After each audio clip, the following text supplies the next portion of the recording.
إن مع العسر يسرا. Bismillah ar-Rahman ar-Rahim.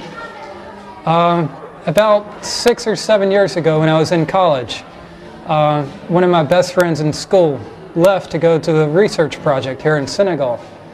While he was here, he converted to Islam. When he came back, he was Muslim, he was practicing, he was not doing any of the things that we did before. He was not, running around being wild and crazy. And it changed our friendship a lot. But I wasn't going to let a religion come between us. I stayed friends with him, and then just watching him over 5 years, seeing him grow as a Muslim, had a strong impact on me. Then I moved to New York, and he called me up one day and said, "Hey, my sheikh from Senegal is in New York. You should go visit him, go meet him, greet him." And I'd heard, he had told me a lot about this sheikh, so I thought, okay, a big important person, I would like to see him, I would like to meet him. So I go to meet him in New York, and just greeted him, and that was it. He didn't have too much to say. And after I walked away from there, I was a little disappointed. I had more questions for him. I had more things on my heart that I wanted to tell him. So I go back the next day. He sees me, calls me in. I talk to him for a little while. And just after meeting him, seeing how he simplified things, and seeing my friend, how my friend had changed and grown, by the end of the night I had converted. I had taken Islam. I really did not know that much about Islam. It was just something I felt that I should do. So next 2 months were kind of up and down. I had all these questions. What have I done? I'm a Muslim. What does that mean? And then sometimes, oh, I'm a Muslim. That's great. But I had all these questions. Ramadan was coming up. My friend was going to Senegal. He said, "Why don't you come with us? Go to Senegal." So I said, okay, why not? I have these questions. So I came here for Ramadan for 3 or 4 weeks, got my questions answered. I saw this Islamic community and how it worked, and how strong it was. I came one other time to visit, and that second time I came to visit, I didn't want to leave. I was here. It was secure, it was safe, I could see everything working well. So I made arrangements to come back and study and teach for a year here, teach English, and study Quran, study Islam. I've learned how to read the letters. I can say them, I can pronounce them. Right now I'm working on Surat al-Layl. And I just finished Surat al-Duha. So I plan to learn a few more surahs, maybe get learn one juice or 2 juices, and then start studying the Arabic language. So not only can I read it and pronounce it, but then I know what I'm reading and saying. Bismillah ar-Rahman ar-Rahim.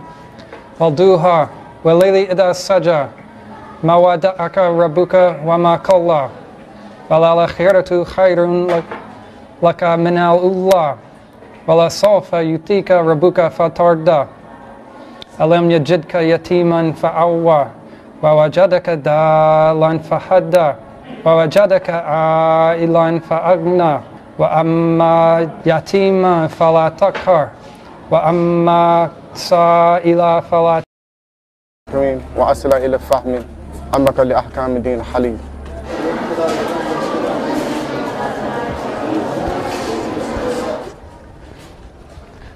So I was telling your assistant, the kid sitting right to my left, one day I was reciting one of the surahs, Surat al-Adiyat.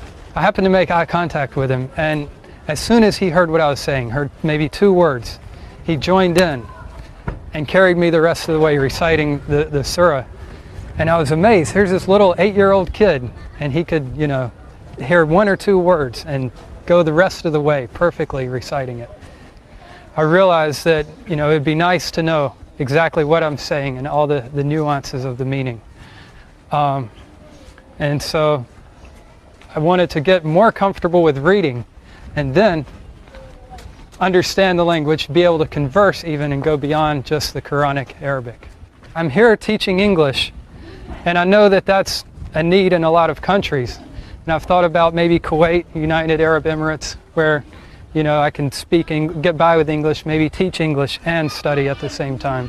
One of the things I've found about being here in Senegal, in this Medina, is that it's safe and it's secure. It's easy to be a good Muslim here. It's easy to make my salat on time. You know, it's easy to do all my prayers. Whereas in the United States, it's very difficult to be a good Muslim. There are just so many distractions, so many things to keep you from making salat on time, to keep you from studying Quran, to keep you, you know, from making your early morning prayers.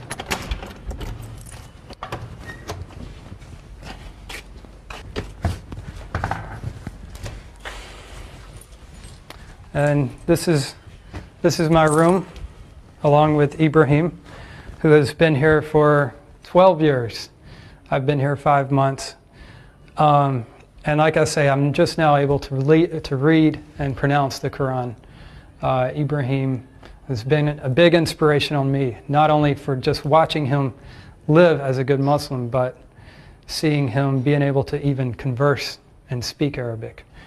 He's been studying it, I guess, at least 6 years, and is much farther